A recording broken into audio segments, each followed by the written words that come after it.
Sejam muito bem-vindos ao Melanie Talk Show. Eu sou Melanie Schmitz. Nós estamos gravando do estúdio Log 3. É um estúdio co-work que está disponível para locação, foto, vídeo. Você que quer gravar seu conteúdo, seu podcast, é só entrar em contato com o link que está na descrição do vídeo ou através do Instagram, @log3studio.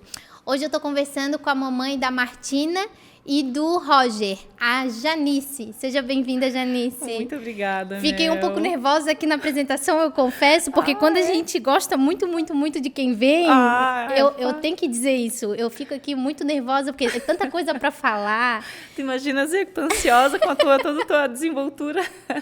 Primeiro, quero parabenizar pelo teu quadro, pelo teu canal, muito lindo, maratonei antes de vir aqui, tudo muito, muito lindo mesmo. E também parabenizar pelo espaço físico aqui, que é lindo, já conhecia o estúdio, aconchegante, bem localizado. Faço, inclusive, uma super indicação sempre que eu posso. Obrigada. Desejo muito sucesso. Ai, obrigada. E assim, né, esse projeto dessa primeira temporada, falar sobre filhos é sempre eu repito aqui todas as vezes, a gente começa e não para mais, porque é um assunto que ele rende muitas histórias, boas, ruins. Todo mundo tem sua versão, seu lado, sua experiência, né? Muito único. E eu quero saber de ti, quando começou a tua jornada na maternidade? Tu sempre quis ser mãe? Não, nem sempre quis ser mãe. A verdade é que a maternidade, ela sempre foi muito natural para mim. Eu nunca romantizei. Isso é verdade. Eu nunca romantizei a maternidade, eu nunca fiquei contando os dias para ser mãe. Mas, ao mesmo tempo, eu fiquei fazendo uma análise de que eu sou a irmã mais nova. Minhas irmãs têm 9 e 7 anos a mais do que eu. A minha mãe é a irmã mais nova. E o meu pai é um dos filhos mais novos, é o segundo mais novo. O que acontece? Eu vi todo mundo, muita criança. Minha casa sempre teve muita gente nascendo, criança chegando. E a maternidade sempre foi algo muito natural. Um dia eu vou ser mãe. Tava no meu subconsciente isso. Hoje eu percebo que tava ali. Um dia eu vou ser mãe, vou envelhecer, vou casar e vou ser mãe. Mas eu nunca romantizei, nunca foi um sonho, nunca fiquei esperando o dia de ser mãe. Até que eu me caso e o meu marido, sim, ele queria muito ser pai, porque ele já teve, desse ponto de vista de experiência, foi bem diferente. Ele já cresceu sem crianças, com poucos primos, então ele já tinha essa vontade de sempre ter criança, de cuidar. Eu tive 3 afilhados, então, assim, para mim, a criança sempre teve. Sempre gostei de criança, sempre gostei de conviver. Mas eu sempre analisei de maneira muito racional. E eu acho que é isso que não me deu o romantismo, sabe? Eu sempre pensava no trabalho de ser mãe. Eu sempre pensava no quanto que era difícil, no quanto que poderia ser, né, a questão da saúde, como que vai ser meu parto, como vai ser minha gestação, como que essa criança vai nascer. E eu focava muito mais nisso do que naquela questão bonitinha, do sorrisinho, do carinho, do chorinho, sabe? Mas foi muito bom, porque eu acabei deixando as minhas expectativas baixas, assim. Sim. Eu acredito, entende? Isso ajuda muito. Quando a gente diminui a régua, as coisas vão acontecendo de uma forma surpreendente, é muito melhor. Foi assim, né? Então, eu acho que eu posso dizer que aquela coisa bem clichê, mas eu não necessariamente escolhi uma maternidade, mas a maternidade me conquistou. Então, entendi. hoje eu sou extremamente realizada, absolutamente feliz. Eu não mudava 1 centímetro, assim, se eu pudesse escolher, porque eu sempre quis, enfim, quando eu me caso e aí eu decido, então, que eu começo a chegar próximo aos 30, e aí começo a pensar realmente, eu digo, não, eu acho que eu vou ter que decidir. Porque a gente tem aí o fenômeno também da nossa geração, que eu acho que as mulheres aí que nasceram no final dos anos 80, como eu, ou anos 90, elas começaram a realmente se questionar. Será que eu quero ser mãe? Será que eu preciso? Será que não é uma imposição social? Será que é a minha vontade, né? E em que momento? Eu não quero ser mãe agora. Eu posso esperar, eu não posso esperar. Será que eu não tenho mais para fazer? Esse mundão aí, né? De viajar, de curtir, de aproveitar, de estudar. Será que eu não tenho muito mais para fazer antes de ser mãe? Porque tem essa ideia. A gente também cresceu numa ideia de que maternidade, pronto, acabou a tua vida, né? Então, tudo isso me alimentou de alguma forma. E aí, até os 27 anos, eu não refletia seriamente. Aí, quando eu tinha 29 anos, uma prima minha, que é pedagoga, ela falou, e aí? Ela me chama de Titi, né? Titi, e aí? Tu não vai ser mãe, não? Eu já tava casada há 4 anos. E eu já namorava há quase 9 anos. Então, assim, e aí? Eu digo, guria, não sei, não tô com pressa. Dela, não vai ser mãe velha. E aquilo mexeu comigo. Ela foi uma frase, ela não insistiu muito, mas eu falei, puxa vida, é verdade. poxa, eu queria ser uma mãe jovem. E aí eu falei, caramba. E eu lembrei daquelas brincadeiras de criança. Isso também rondou a minha cabeça. De que eu dizia para todo mundo que eu ia ser mãe aos 30. Eu digo, eu acho que eu quero ser mãe aos 30. Ai, 30, meu pai sempre falou que era a idade maravilhosa do ser humano. 30 é a idade do sucesso. Então, assim, não, saúde, tá tudo bem. E eu falei, caramba, vou ser mãe aos 30. Aí, muito rapidamente... Mas vocês planejaram? Ou deixou acontecer? Deixou acontecer. Tá. Não, assim, o que eu posso te dizer? Nós chegamos a tentar não. Nós deixamos acontecer um mês, eu não engravidei, mas, novamente, as minhas referências sempre me mostraram que engravidar não era difícil. Eu não tinha pessoas próximas a mim com dificuldade, nada. Então, eu sabia que uma hora ia acontecer. Eu digo, não, vou muito tranquila. Eu queria relaxar muito. Hoje já sabe que isso até é um fator bom, que o estresse pode até atrapalhar, né? Isso. E eu não tive esse estresse. Então, assim, oficialmente, na primeira tentativa, a gente engravidou. Tá. Mas eu diria que foi na segundo dolo eventual ali. Puxando o teu juridiquês aí. Então, na segunda vez que a gente aí veio o meu primeiro filho, que já tem 6 anos. E antes dele chegar, quando tu falou, eu sempre quis ser mãe jovem, e eu também sempre joguei isso pro universo, assim, eu tinha na minha cabeça que até os 30 eu queria ter 2 filhos, porque eu via muito pela minha mãe a força que ela tinha, jovem, com 2 filhas, de enfrentar o mundo, de rotina, porque a gente sabe o quanto é pesado, né? E ainda mais se tu não sabe se tu vai ter uma rede de apoio que vai conseguir te acompanhar ali todos os dias, toda semana, porque... Antigamente, tu tinha um monte de tio, primo e coisas, às vezes, deixa com um, deixa com outro, junta os primos e eles brincam enquanto a mãe faz uma coisa. Hoje é muito sozinho, né? Os primos são distantes e tudo mais. E eu acho deixar na vizinha, né? Não tem esse negócio de deixar na vizinha, não, imagina hoje em dia, ainda mais que a gente nem sabe quem são direito os nossos vizinhos, eu lembro de né? pegar carona com qualquer amigo do meu pai. Meu pai deixava eu pegar uma carona. E conhecidos, e um primo, não, deixa que eu levo, deixa que eu trago. Aí ficava na casa de um outro, assim, isso que minha mãe era bem chata, mas mesmo assim, eram pessoas próximas, né? E isso faz refletir muito, porque eu vejo muito que as mulheres de hoje, elas não pensam muito em idade. Essas que estão na faixa dos 20 anos, né?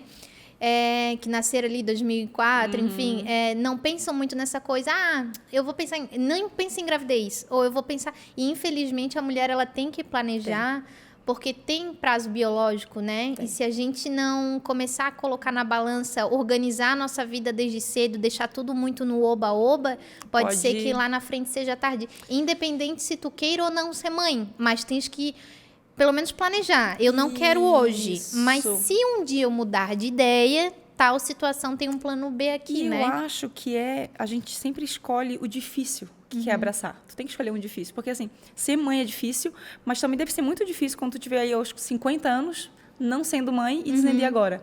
Ou aos 45, que seja, também é um difícil. Então, eu me fiz essa pergunta. Eu falei, eu ainda não me sentia totalmente pronta. Assim, a minha vida estava relativamente organizada. Estava, né, questão financeira, estava já com meu apartamento, casada há um tempo.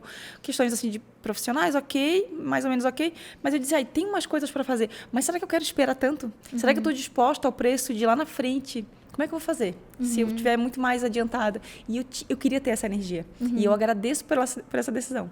Eu acho que tudo que tem a ver com maternidade não pode dar conselho. Eu não dou conselho a ninguém. Eu acho que cada um faz a sua escolha. Mas, pela minha experiência, eu tinha que ter feito dessa forma. Para ser mãe realmente ainda jovem. E aí veio a Martininha, depois de 3 anos também. Sim. Eu também sempre fiquei com isso de que eu queria ter 2. Ter um irmãozinho, né? Não deixar só... Eu tinha essa visão de não quero deixar sozinho pro mundo. Tu sabes que eu vejo até a questão da composição familiar. Eu acho que um filho, às vezes, é um casal e uma criança. E quando tem um casal e 2 irmãos, eu vejo assim como mais família, sabe? Assim, entendo. Uma coisa mais redondinha. E realmente, na prática do dia a dia é isso, sabe? Um gosta de uma coisa, outro vai pro outro, um quer jogar aqui, outro quer jogar ali. A gente já tá nessa fase. Né? A gente já tá nessa fase. E como é que foi a gestação do Roger, que foi o primeiro? Foi tranquila? Foi muito boa. A minha gestação, eu acho que eu tinha muito... Esse lado de não romantizar foi bom pra mim, porque eu foquei demais na atividade física e na alimentação. Com o Roger, assim, eu cheguei a... O médico chegou a me falar, mãe, agora tu tem que começar a engordar. Porque eu tava tão neurótica com a alimentação que eu perdi peso nos 3 primeiros meses. E depois, até os 5 meses, eu ainda não tava engordando o necessário. Ele falou, não, tu tem que ter uma certa reserva de gordura e tem que aparecer esse peso aí, né? Senão daqui a pouco a gente vai ter que ficar preocupado com a criança. Mas eu me exercitava muito, então... Foi tudo ok, o parto foi também da forma como eu queria, não consegui natural. Eu cheguei a tentar, mas não consegui. Fiquei um dia inteiro, porque passei por indução. Tá. Foi bem Mas difícil. tu escolheu induzir? Sim, porque eu tinha convicção que faltava só um empurrãozinho, sabe? Tá, entendi. Eu achava que era só uma questão, não, porque eu me exercitei, eu fiz alongamento, eu fiz um monte de coisa, eu fiz hidro. E eu digo, não, é só uma questão. Minha mãe teve 3 naturais. Então, assim, eu digo, não, é só um empurrãozinho que falta. E aí eu cheguei de madrugada com a bolsa rota, que eu estava perdendo líquido. Sim. E aí eles, não, dorme, a gente coloca aqui na veia, ali, devagarzinho. Amanhã de manhã a gente já vai começar. Realmente, já acordei com contração e fiquei o dia inteiro, até as 5 da tarde. Hoje tu faria diferente? Eu fiz diferente. Com a Martina eu fiz diferente. Com a Martina, o que acontece? Já a indução já não seria tão recomendada por conta de uma cesariana que eu tinha acontecido recente. E aí eu até fui além do que a médica me pediu. A médica me falou, não passa das 40 semanas. Eu passei 4 dias ainda. Tá. Porque eu quis dar essa última... Aí com a Martina ainda caminhei nos últimos dias muito, fiz trilhas, assim, foi uma loucura até. E para tentar... Eu lembro, eu te encontrei no sítio, no meio do mato, longe de tudo, subindo e descendo o morro e caminhando aquele barrigão. Eu disse, meu Deus! Era para ser no dia seguinte. E aí eu digo, não vai ser não, vou esperar um pouquinho mais. E aí eu esperei mais uma semana, guria do céu. Mas eu sempre achava que era só um empurrãozinho, eu digo... De alguma forma, eu me sentia, assim, frustrada. Muito pouco, mas eu entendo. Eu achei que eu conseguiria. Não porque eu acho que o parto natural é melhor. Eu não acho. Assim, ainda que exista quem defenda pela parte clínica e tudo mais, fisiológica, mas eu não é que eu queria porque ele era melhor. Eu estava com uma intuição, sabe? Eu tinha uma confiança que eu ia conseguir. Eu realmente achava que ia dar. Então, eu fiquei assim, poxa... Caramba, não consegui. Parecia que ia dar, sabe? Tava perto, assim, mas não deu. Aí vem aquela frustração. Aí na segunda eu digo, não, na segunda eu não vou me inventar muito. Aí enfim, agendei, né? Até porque induzir, tu vai poder falar agora na pele, é um sofrimento que depois tu olha um pouco... Não sei se é essa palavra, mas desnecessário. Tipo, pra que eu fiquei me expondo a tanta dor? Mas tu sabes que o meu marido, o André, ele me falou isso. Porque daí eu tava na bola, eu ia pro chuveiro. Daí ele ficava com a musiquinha. Aí ele vinha na massagem. Aí eu voltava pro chuveiro, eu ia pra bola. Aí eu me alongava. Aí até que eu tava lá no corredor, assim, meio já aérea. Muito aérea. Em cima da bola. E ele me falou exatamente essa frase. Pra quê? Pra que mais? Tu não tá te fazendo de muito forte? A médica tá te vendo. Porque ele diz que eu ficava assim, muito cansada, quase caindo. E quando a médica vinha, eu dizia, não, ainda dá. Vamos esperar. E aí ele falou, pra que tá fazendo isso? Será que não é um pouco demais? E realmente, assim, eu passei, eu acho. Porque tanto que era a minha preocupação, quando o Roger nasce, eu já pergunto pro André, pede a nota de apigar, pede o apigar dele. Eu falava assim, né? E ele, que apigar? Porque tu tava preparadíssima? Tu sabia Meu tudo. Deus, eu li igual uma louca. E aí eu disse, não pega nota. E ele nasceu com nota 7, que é uma nota... Ele já tava com a mão muito branca. Ele não chorou quando nasceu, ele demorou. Aí depois de 5 minutos ele chegou a 9. Mas assim... Quando nasceu, ou seja, já estava num certo sofrimento entre já aspas, tinha um certo ali. Sofrimento, porque a mão já estava sem circulação. Desnecessário, talvez.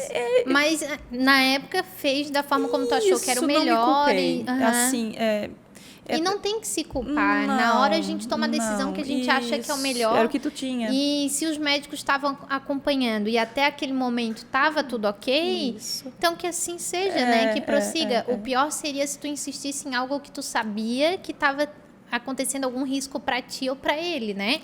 Mas se até o momento não estava... Mas eu realmente, se voltasse, eu não teria ido tão longe. Eu acho que eu fui longe demais, assim. Eu acho que teria...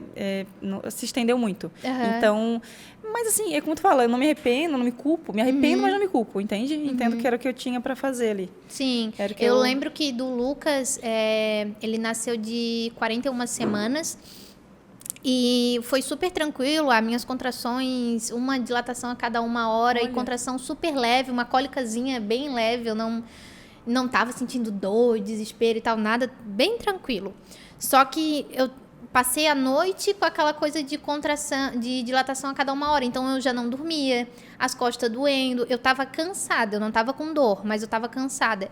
Daí, quando amanheceu o dia, o médico... Eu assim, eu não vou esperar mais. Eu tô cansada, eu quero ir pra cesárea. Daí o médico falou assim, tá trocando plantão, espera o outro médico retornar, que daí ele, como vai fazer a cesárea, ele já vai ver a dilatação e, né, vai conversar contigo.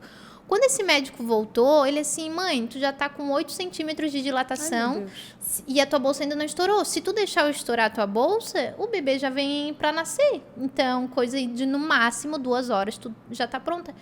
Aí eu, tá legal, então vem, sabe? Daí eu disse, então vem. Daí ele estourou a bolsa e realmente, daí eu tomei analgesia. Tá. Porque a contração começou a ficar muito intensa, porque a bolsa Tava já... tinha estourado. E eu não senti nada, porque daí a analgesia tava no auge e eu já tava ganhando, então ganhei. Eu juro pra ti, eu não senti nem tocar em mim, nada assim, porque a analgesia realmente estava muito intensa. E tem uma adrenalina, eu acho, também ali, né, que te deve segurar um pouco. Aí eu digo, meu Deus, mas eu teria, se não fosse o caso dele ver ali, tá já com 8 centímetros, já tá perto, vai nascer, eu acho que eu teria ido pra cesárea, porque eu pensei nisso, assim, eu quero trazer muito isso aqui, porque a gente não dá conselho na vida dos outros, né? Cada um tem a sua realidade.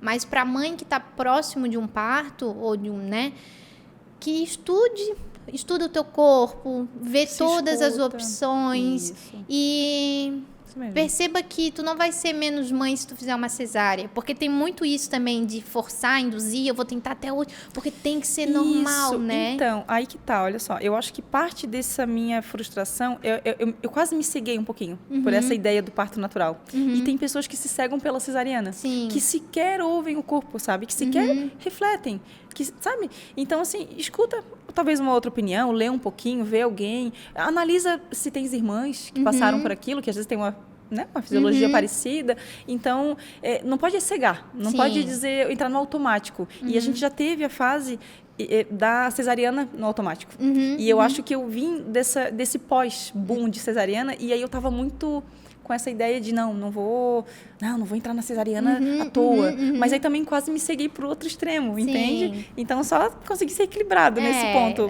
para tentar... E tu falou que tu estudou, tu leu bastante, né? E isso é bom, né? É muito bom. Eu acho que é o privilégio da nossa geração de mães. Que daí a gente tem acesso... Muito conhecimento. Vai no YouTube. Ai, Mel, não tem dinheiro para estar comprando livro e coisa. Vai no YouTube, tem tanto canal legal de fisioterapeuta, ginecologista, enfim, vários profissionais, doula, que vão poder te dar dicas. Os exercícios de hidroginástica que eu fazia tudo por YouTube. Eu tinha acesso à piscina e eu fazia em casa com algumas coisinhas assim e, nossa, foi ótimo. Sim. Eu me senti preparada, não deu certo, mas me deu certo ao mesmo tempo, porque me deu saúde. Eu tive um pós-cesariana maravilhoso, maravilhoso. Eu fui a um casamento com 5 dias, o Roger. Eu levei o Roger. Me arrependo um pouco, porque hoje eu vejo que foi uma loucurinha, assim. Mas por ele ou por ti? Pela loucura por ele, tá? Porque por ti tu tava bem. É que ele era muito calminho, né? O Roger deixava a gente fazer essas maldades, tadinho. Ele era calminho e tranquilo. E aí a gente ficamos ali umas 2 horinhas só, porque eu falei pra minha amiga, eu digo, olha, meu prazo é dia 17 e ela casava dia 24. Eu falei, eu vou. Tá. Eu vou. E ela fala, se quiser, quero ver. E aí, no dia, eu ainda tava pensando se eu ia ou não ia. Eu digo, botei uma roupinha lá e a gente foi rapidinho.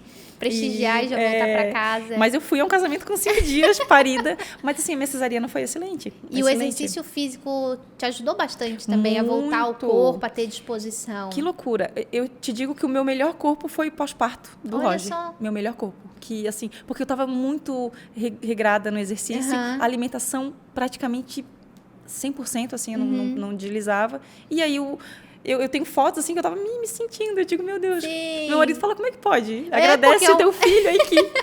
É um período que as mulheres normalmente é mais pesado. Bate aquela... O meu puerpério foi bem diferente um do outro. Bem diferente. E aí a gente vê como o ambiente também conta. Porque tudo favorecia no meu primeiro filho. Assim, para eu não ter esses dramas, essas complicações. E eu voei, assim. Eu comecei a trabalhar... Como eu trabalho muito em casa, com edição de foto, coisas assim. Com 2, 3 dias... Eu cheguei com 2 dias. Com 3 dias, eu já tenho foto do Roger que eu tô olhando ele e eu tô trabalhando. Tô sentadinho ali, trabalhando um pouquinho. Então... Mas eu me sentia bem. Isso não me pressionou, sabe? Isso não me deixou mal ou sobrecarregada. Porque, novamente, também era um bebê muito tranquilo. E, de novo, né, o exercício físico te ajudou muito. Porque, às vezes, lógico que com recomendação médica, todo acompanhamento, mas faz toda a diferença, não abro mão. Não dá para abrir mão. Não dá para negociar. Se tem uma fase que é importante, é a fase... Porque a porrada do pós-parto é muito grande.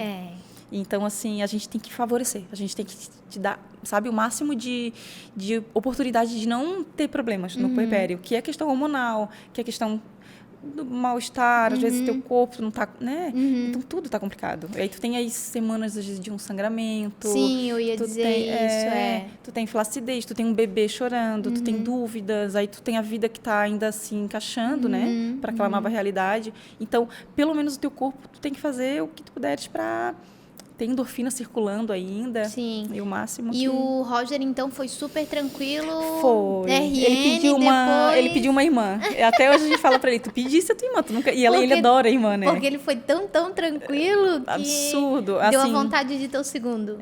Eu sei que isso, hoje em dia, na internet eu vejo até uma certa raivinha, né? Que as pessoas falam, ai, tá bom, dane-se, né? Teu filho foi bom, dane-se. Não fica falando isso. Mas deixa eu ser feliz com o que eu tive também. Até porque eu tive o segundo não foi tanto assim. A segunda, a Martina não foi tanto assim. E o Roger, eu lembro no dia do teste do pezinho, eu perguntei pra médica, eu digo, olha só, ele não chora. Ele não tá acordando à noite. Ele dorme a noite inteira e não chora. Aí ela, agradece. Só isso, e fala baixinho, não espalha. E foi assim a vida inteira. E é interessante isso, né? Porque eu falo aqui também, o Lucas foi muito tranquilo. Tanto que ele foi tão tranquilo que a gente fez o segundo. Então, entendeu? É tipo isso, né? E o meu segundo ainda foi muito próximo, né? Com 4 meses eu já engatei, mas é porque a gente tinha muito tempo. A gente conseguiu retomar a nossa vida de voltar a trabalhar, de voltar a ter uma rotina normal, de curtir como casal. A gente não teve essa distância gigante justamente porque ele era muito tranquilo. Ele sempre dormia super bem. Mal tinha cólica, se teve umas 3 vezes, assim, foi muito. Então, eu falo assim, ele pediu também para ter um irmão, porque... É muito tranquilo. E a gente tem que falar que isso é possível. Porque a gente escuta tanta gente falando que vai ser horrível. Tu não vai dormir. Foi. Cada criança é de um jeito, né? O meu segundo eu não dormi. Até hoje eu não durmo. Mas com o Lucas, gente, abençoada, assim, em tudo. Então, tem mães, né, que falam, o teu filho foi bonzinho, dane-se. Só que as pessoas não sabem que a gente escutou muita coisa quando estava grávida. Tem gente que vê uma grávida e diz, aproveita para dormir. É só o que sabem dizer. E eu queria poder ter chamado, eu não sei, acho que bati no microfone. Queria ter chamado todo mundo um por um, ter dito, tô dormindo a noite toda, tá bom? Eu vou dormir às 10 e acordo às 7. É uma maravilha a minha vida. E eu, com 5 e 6 meses, a gente tentou. Eu tava na cabeça que eu queria ter ele. A gente tentou mesmo. A gente ficou bem deixando acontecer. Eu digo, 5, 6 meses vai ser ótimo para nascer. Só que eu amamentava muito. Então, eu não tava ainda fértil. Eu não tava ovulando ainda. E aí, o Roger, com 9 meses, tem uma gripe muito forte. Que ele fica 2 dias sem dormir. Aí aquilo ali pra mim foi um caos. Aí tu pensou, não, vamos esperar mais um pouquinho. Então, assim, eu lembro que ele dormia até em pé, porque eu não sabia fazer a lavagem nasal ainda. Não sabia, não tinha segurança. Eu tinha uns 3 equipamentos lá, chegava na hora e eu não conseguia fazer. E aí o André era contra. O André, não, isso aí não deve ser bom, vai tá louco, deve dar agonia. Aí eu deixava ele em pezinho, assim, ficava a noite inteira. E ele trancado até passar a gripe. Então eu vi, não acho que pode ser difícil ter 2 agora. Vamos esperar mais um pouquinho. E a Martina, ela vem, como eu falei do dolo, né, eventual lá com o Roger. A Martina, a gente não teve, assim, essa... A gente queria muito. Ela foi até mais planejada do que o Roger, eu diria. Porque, como eu te falei ali no começo, com o Roger, a gente estava... eu acho que a gente vai ter em algum momento, mas a gente não estava deixando claro aquele assunto, sabe? Não estava... Com a Martina, não. A gente vai ter que ter o segundo. Pô, o Roger já fez 2 anos. Eu lembro que quando o Roger fez 2, eu falei, caramba, e agora? Não quero distanciar muito do segundo. Mas estava no meio da pandemia. A pandemia explode quando o Roger faz 2 anos, em 2020. E aí, como é que agora, né, o meu trabalho parou demais. E o que a gente faz? A gente estava morando em outro lugar, longe da família. E aí... Poxa, o Roger 2 anos, vai fazer 3 e a gente não vai ter. E eu digo, cara, mas eu não vou fazer, não vamos ter um filho agora só por essa pressão. E até hoje eu não sei como que eu engravidei. Ou melhor, eu sei, né? Então eu ia dizer, saber, tu sabe. Mas o que acontece também? É aquela história, eu não estava tendo... meu único método era a tabelinha. E eu me perdi na tabelinha. Então, assim, se existe alguma questão divina por trás, ele deu essa confundida e eu era muito regrada. Era mental, assim. Eu já sentia uma pressãozinha na minha perna, aí eu lembrava, dia 23, aí o último mês foi 21, aí eu já sabia que o meu ciclo tem 28, 29. Vou menstruar. Menstruava. Muito regrado. Tanto que por isso que eu acho que também facilitou para eu engravidar. E aí, com ela, eu me perdi no meu fluxo. Eu falei, cara... Tá, vem cá, André, então foi naquele dia. Ai, foi naquele dia. Caramba! Ele tava... E aí, mas foi um baque pra mim. Foi um baque porque eu nunca imaginei que ia engravidar sem querer, entende? Então, assim, eu digo, como que eu vacilei dessa forma? E eu ficava assim, não, isso aqui é... Tantos anos pra agora me perder. Foi bem isso mesmo, bem isso mesmo. Muitos anos a gente me cuidando, eu nunca tive, né, nenhum susto, assim, e de repente... E aí eu me cobrei e eu fiquei, caramba, que doida, como é que eu vou fazer isso? E o segundo filho, quando eu posso compartilhar dessa ideia, porque o meu foi um susto tremendo com 4 meses. E eu lembro da cena quando eu desconfiei. Eu sentei no sofá e comecei a chorar. Daí o Vini chegou em casa do trabalho, era final de tarde. Ele, o que aconteceu? E eu só chorava. Ele assim, tá, mas aconteceu alguma coisa com o Lucas? Fala! Daí eu assim, eu acho que eu tô grávida. Dele assim, tá, mas tu fez um teste? Eu disse, não. Dele, para, né? Então vamos na farmácia, eu vou comprar o teste. Aí ele comprou. Mas na hora que eu fiz, assim, eu até nem quis olhar. Eu disse, olha tu. Aí ele, olha eu, olha tu. Mas na hora já deu positivo. Eu entrei em choque tão grande. Porque por mais que o Lucas era muito tranquilo e eu planejava ter um segundo, mas não naquele momento. Porque eu pensava assim, vai ser muito próximo e numa idade que o Lucas ainda vai ser um bebê, querendo muita atenção. 1 ano e 2 meses ainda é muito recente. E eu vou estar com outro que também vai precisar desses cuidados ainda de colo. Que os dois não vão ter autonomia nenhuma. Então, foi um choque muito grande. E o da Martina, pra ti, foi assim também. Olha só, tu ainda desconfiou antes, né? A minha menstruação... Olha só, olha como eu fui... juvenil, né? Eu sempre tive meu fluxo extremamente regular, meu ciclo muito regular, muito mesmo. E aí, mesmo depois do Roger, tudo continuou muito regular. E aí, quando atrasa a minha menstruação, eu digo, ai, caramba, olha só como eu tô estressada. Até atrasou a minha menstruação. Eu estava muito estressada, realmente. A gente estava com essa questão de mudar. Então, eu morava em São Paulo. Né, o Roger nasce aqui. Com 1 ano e meio, a gente se muda para São Paulo. E a gente está morando em São Paulo, ainda mais já planejando vir para cá. Vendo onde que vai ser, se vamos comprar, se vamos alugar. E aí, falei, cara, esse estresse me atrasou a menstruação. Eu digo, caramba, eu tenho que, né? Eu tenho que esperar e tal, a menstruação vir. E aí, quando eu começo a enjoar, eu falei, caramba, meu fígado... Te juro, de tão perdida que eu tava no rolê. Eu tava muito perdida no rolê. E eu juro pra ti, aí atrasa, eu nem comento com ninguém. Ai, meu Deus, atrasou, vou fazer um testezinho. Não, atrasou. Pô, tô muito estressada, muito estressada. E aí, quando 15 dias depois começo a enjoar, mais ou menos isso, falei, caramba, meu fígado, sabia, eu tenho que fazer... Aí eu fui à médica. Eu digo, eu quero fazer um exame, eu tô achando que o meu fígado não tá legal. Há muito tempo atrás, eu já tive uma gordura no fígado lá, né? Talvez agora, eu tô estressada também. Ela, tu tá estressada com a menstruação atrasada e tá enjoada? Teu fígado tá ruim? Ele, porque tu não vai na farmácia e pede pra fazer um testezinho, né? E aí eu fiz. Aí, quando ela falou isso, aí eu falei... Caiu a ficha daí. Eu tô grávida. Aí eu fiquei, cara, como eu não tinha pensado nisso? E os sintomas muito dos adulta, dois. Né? Não, é o estresse, é o fígado e tal. E aí acontece que E os sintomas foram os mesmos, assim, com os dois. Eu tive enjoo. No primeiro, muito sono e enjoo. É uma loucura, assim, com os dois. Com o Roger, o André tem um dia que eu tô dormindo em casa, à tarde, que ele chega em casa, ele me dá tapa. Porque ele me vê deitado na cama à tarde e eu não durmo à tarde. Pode ser um domingo de chuva. Eu não durmo nunca à tarde. E ele me viu caída e ele falou, meu Deus, o que aconteceu?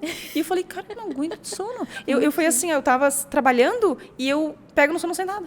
Do sono que me deu, assim. Entendi. E aí com a Martina a mesma coisa. Aí quando eu liguei os pontos de enjoo, aí logo já começou também um soninho. Eu falei... Ai, meu Deus. E aí, Mas como é que processaram a informação? Foi bem difícil. E agora demorou. Não, foi muito difícil. Eu não lembro de ter crise de choro, mas eu fiquei... Porque pra mim foi um baque, um baque. Eu fiquei uns 5 dias dormindo muito mal. Eu acordava de madrugada e a primeira coisa que eu pensava era, meu Deus, eu tô grávida de novo. Sabe, assim? E demorou muito, assim, até pra me conectar com ela. E, novamente, eu não me culpo, eu entendo que foi meu momento. Não, foi meu momento. E eu demorava de... Só que daí o que acontece, eu também já sabia que era uma menina. E isso me mexeu um pouco comigo.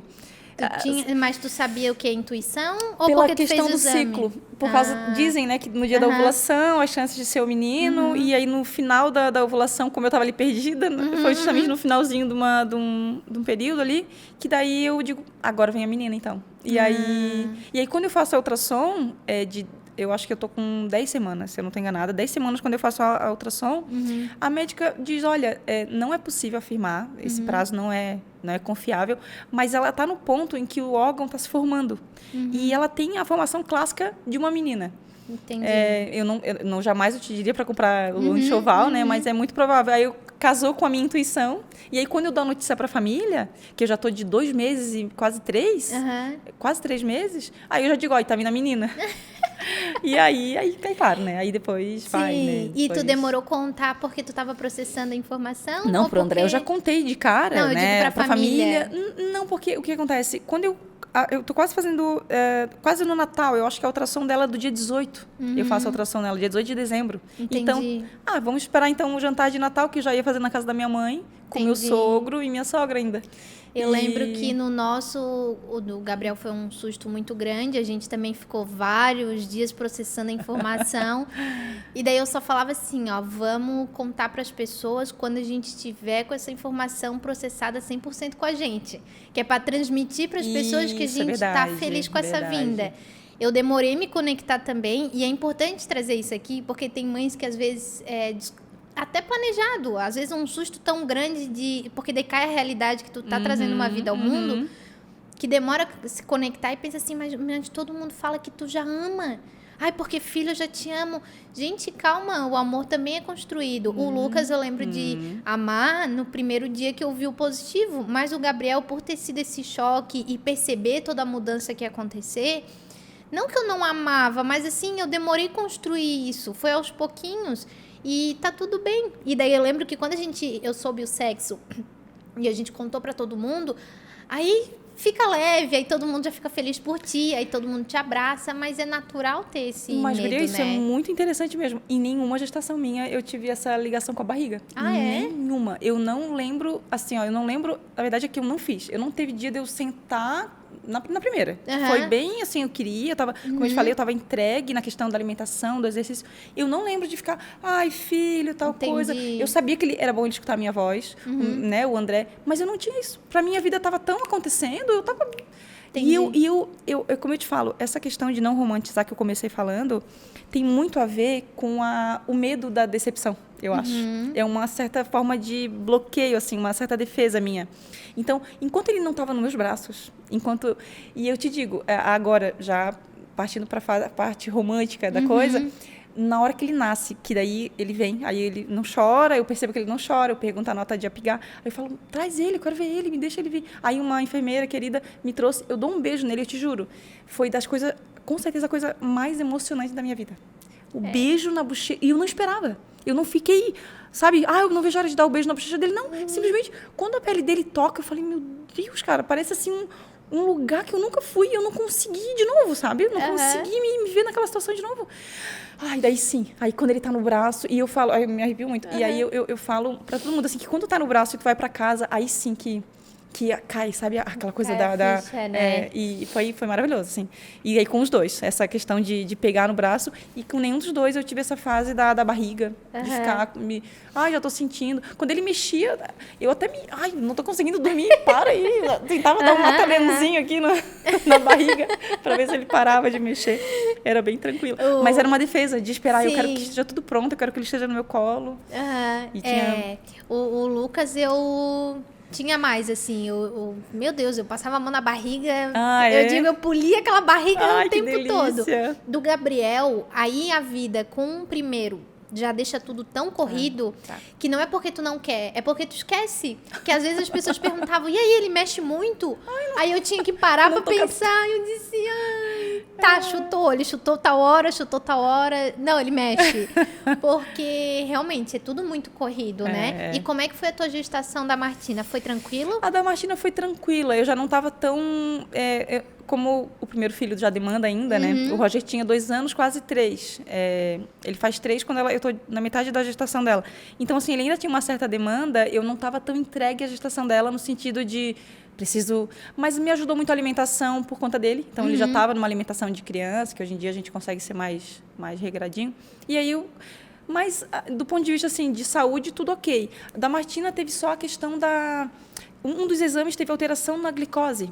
Tá. E aí não se manteve, Foi o único exame, mas a médica achou por bem eu fazer a cesariana. Até por isso também que ela pediu para eu não passar das 40 semanas, né? E eu não obedeci. Mas é porque eu estava muito tranquila, que nenhum outro exame deu, ela estava sendo muito precavida, né? Mas foi muito tranquila também, a dela. Foi tranquilo gestar tendo um primeiro, assim, no sentido das demandas de casa? Ou tu sentiu um pouquinho mais de dificuldade? Guria, deixa eu te dizer, tu tens uma experiência diferente da idade. Eu, assim, novamente, não se dá conselho, mas a idade dos dois é muito boa. Muito, muito boa. 3 anos e meio, o limite ali, é muito boa. Ele já estava numa fase que ele estava gostando de ser independente, sabe? Ele estava quase pedindo para fazer as coisas sozinho. Então, me ajudava muito. Tu vai, né? Hoje é a mesma coisa. Hoje ele está com 6, ela ainda requer uma ajuda. E ele já, hoje mesmo, antes de vir para cá, deixei na escola, ele já todo orgulhoso que ele já está passando gel e penteando o próprio cabelo, né? Isso, sério, e para mim é um alívio. Para mim é bom, porque daí eu tô tendo que vestir ela, pentear ela. Então, essa diferença de idade me ajuda ajudou nesse sentido. Eu lembro que quando eu falava em ter o segundo, eu também pensava em 2 anos e meio, mais ou menos, de diferença. 2 anos e meio, eu acho que deve ser excelente também. Porque o Lucas tinha, imagina, 9 meses, 7 meses, a minha barriga crescendo e ele queria colo. Começava a nascer dentinho, era colo. Vacina, dava uma febrezinha, a barriga ia ficando, coitado do mano, né? E ele ali em cima do barrigão. Aí, eu lembro que foi muito cansativo, porque daí eu sentia sono, eu sentia dor na lombar, daí eu tinha que abaixar o tempo todo para ajudar ele a botar uma roupa, a trocar uma fralda, isso, aquilo. E tu chega a interromper a amamentação? Então, é que o Lucas, ele nasceu com a língua toda, na verdade, quase, colada no assoalho ali da boca, não era só o freio. Entendi. Aí, ele, com 4 meses, ele fez a cirurgia, e depois disso, ele não quis mais amamentar, porque tinha que... certo, dava muito... porque ele ficou com preguiça, na verdade, porque ele começou a perder peso por não conseguir mamar. Eu comecei a dar fórmula junto com o meu leite, só que daí ele preferiu a mamadeira, que era mais fácil, então com 4 meses ele parou de mamar. Tá. Aí... Por certa forma, até que... Mas hoje já tem indicação de que pode amamentar grávida, né? Eu não sei como que é isso. Pode. Porque você falava que poderia ser abortiva, esse tipo de coisa, mas eu acho que não. Pode amamentar. O que eles indicam é que tirem antes da próxima criança nascer, para te não ficar amamentando os dois, né? Então, pro teu leite, que daí tem que voltar o leite... demanda, porque a demanda do corpo, certo? A demanda e o leite, o recém-nascido, ele precisa do colostro. Aí, se tu continua aquela amamentação... Aí vai ser o leite mais de hidratação que tem, né? Então, tem nesse sentido. Mas... na época eu não estava amamentando, então isso acabou ajudando, porque daí era uma demanda a menos que eu tinha, né? Mas eu lembro que era pesado, assim. Então, essa diferença de 2 anos e meio, eu penso que é uma diferença muito boa. Porque daí um tá desfraldando, daí tu vai... Daqui na idade que eles estão, 6 e 3... Já tá bem independente. Eles estão independentes, mas eles ainda brincam. Até muita gente me falava que o menino mais velho acaba sendo um pouco mais imaturo. No desenvolvimento até da infância, da pré-adolescência também. E a menina acaba vindo um pouquinho mais. E realmente, os dois ainda brincam muito.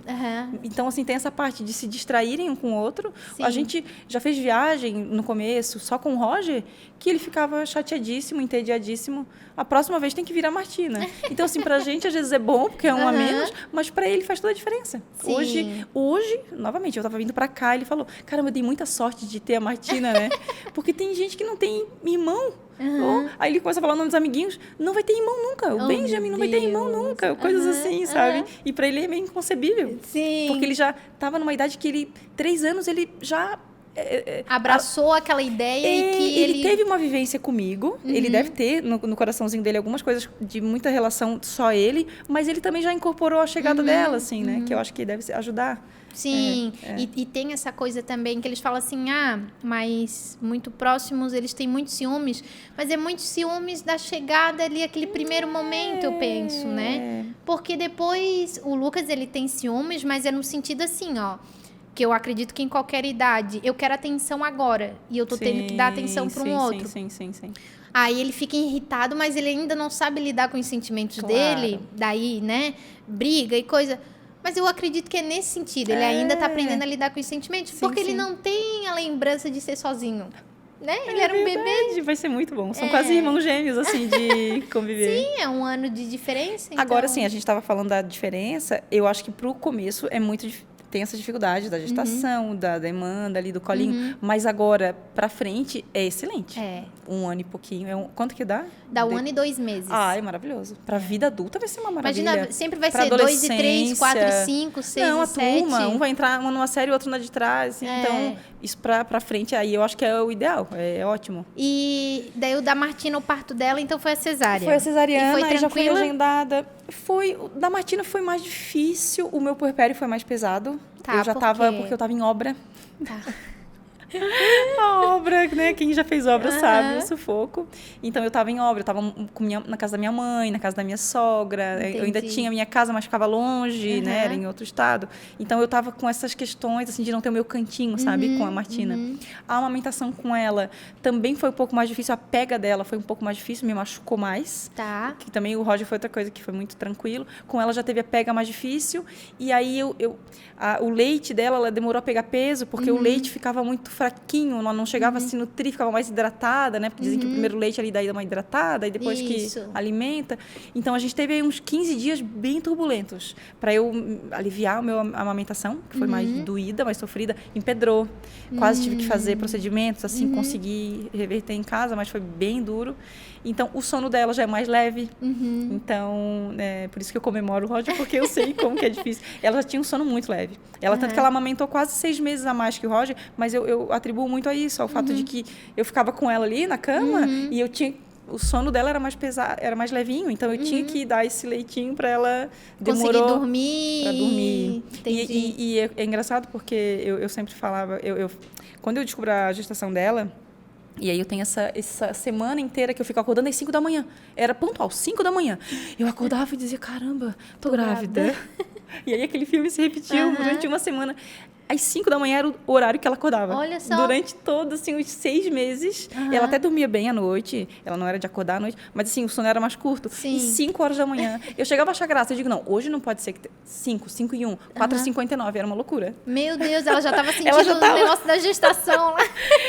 Olha, não sei, mas é muito curioso isso. Muito curioso. E o teu puerpério, tu acredita que essa influência toda, além dos hormônios, mas faz diferença tu ter uma rede de apoio e tu tá realmente no teu canto, né? Faz muita diferença. Porque tu tá num momento muito fragilizado. Exato. E daí, se tu tá compartilhando um ambiente que não é seguro, entre aspas, que tu tá acostumado... Mesmo. E que tem muitas pessoas ao redor dando palpite, já faz isso, faz aquilo, não sei o quê. Eu me preocupava com outras questões que não só o recém-nascido. E eu acho assim, era um direito que toda mãe deveria ter, de pelo menos nos primeiros 30 dias, no mínimo, tua preocupação unicamente ser só o teu recém-nascido. Eu acho que a própria natureza, ela gostaria que fosse assim com todo mundo. Eu sei que na vida, né, não é tão perfeito, mas eu me preocupava porque eu não queria que ela chorasse se meu pai estivesse dormindo. E meu pai absolutamente iria se incomodar, mas eu estava na casa do meu pai, entende? Eu não queria que aquele bebê ficasse chorando. Eu não queria que o Roger deixasse, não queria negar um colinho pro Roger. Então, no segundo filho, todas as tuas atenções não estão para ele. Não. E isso te gera uma culpinha. Tu diz, ai, tadinha. Ai, por que com ela não está sendo assim? Né? E aí se tornou mais difícil a questão psicológica também. Então, a gente se sobrecarrega até de preocupações desnecessárias. Por exemplo, para que se preocupar com teu pai? Se eles se ofereceram no sentido de vem, filha, é a tua casa também. Só que a gente se preocupa, a minha mãe, né? eu dizia, não, mãe, uma louça que eu queria lavar, entende? Eu ficava preocupada que ela estava fazendo a comida e lavando a louça. E eu não conseguia dizer, não, é meu momento. Então, isso que dá... Inclusive, eu acho que quando a gente fala de sobrecarga materna, eu acho que passa muito por tudo, menos pelo filho. O que te sobrecarrega muitas vezes não é só a demanda da criança, é o entorno, é a tua cobrança profissional.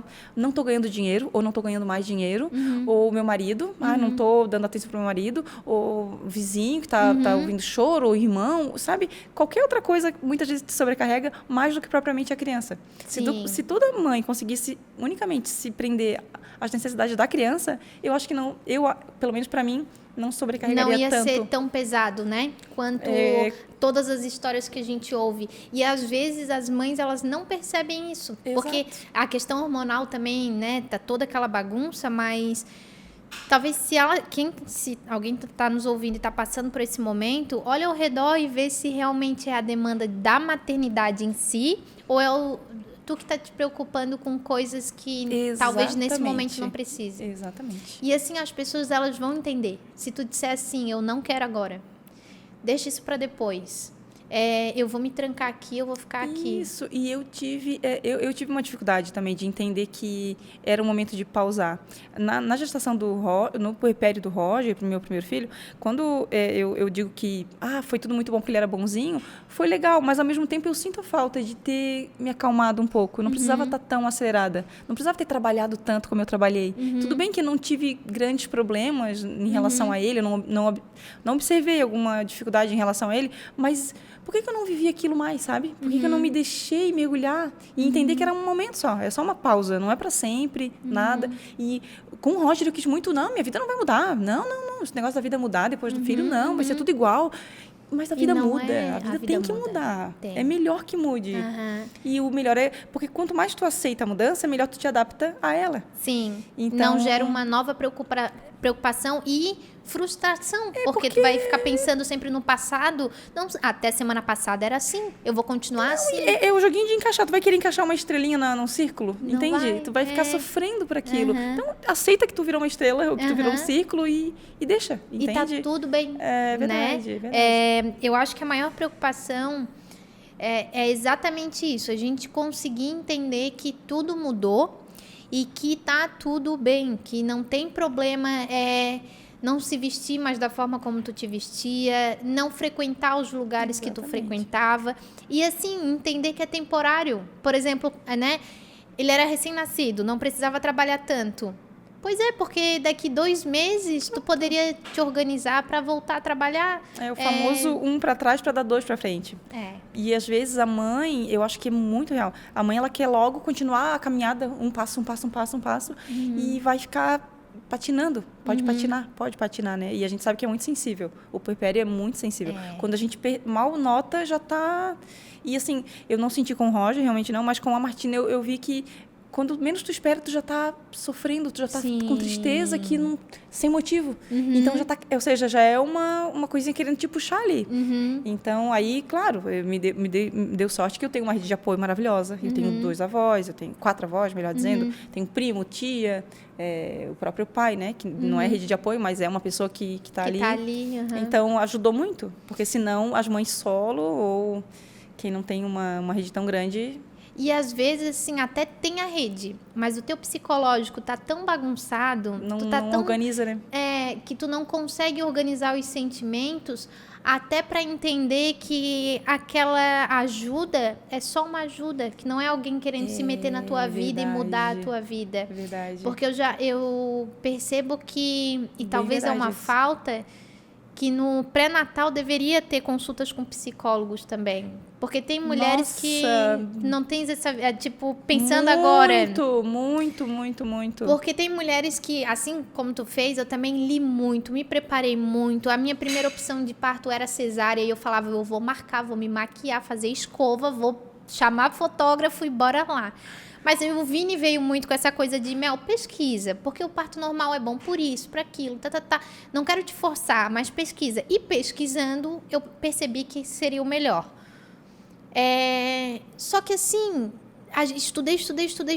O meu primeiro filho me preparei da melhor forma possível, não procurei psicólogo, nada, mas assim, eu estava tão bem com tudo e tão realizada que fluiu. No segundo, talvez precisaria desse ajuda psicológica no sentido de vai mudar ainda mais a minha vida. Olha, eu vou sentir tristeza e a tristeza não é por causa dos filhos. Eu nunca tinha pensado nisso, né? E é verdade. Poderia fazer parte ali da rotina de obstetra, de exame de sangue, até no próprio, na carteirinha do SUS, né? Que tem tudo certinho ali.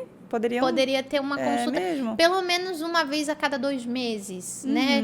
Se precisar de mais, então vai mais vezes. Porque até aquelas mães que não sabem se querem continuar com aquela gestação, que às vezes é uma gestação inesperada, que o pai não vai estar presente, né? Que tantas coisas difíceis podem acontecer... Procura, né, o psicólogo, ele tá aí. Se tu não tem rede de apoio, se tu olha ao teu redor e tá tudo muito difícil, e tu acha que tu não vai conseguir passar por aquilo, Às vezes o psicólogo é a amiga, né, ou alguém, mas procura um profissional, porque daí, quando a gente passa por essa tristeza grande que vem no puerpério, tu sente a tristeza, quando tu tá no puerpério bom, tu sente a tristeza, mas tu pensa, né, vamos, é que eu não dormi talvez muito bem e tal, vamos lá, toma um banho, tô bem. Mas quando é um puerpério mais difícil... Aí a própria realidade...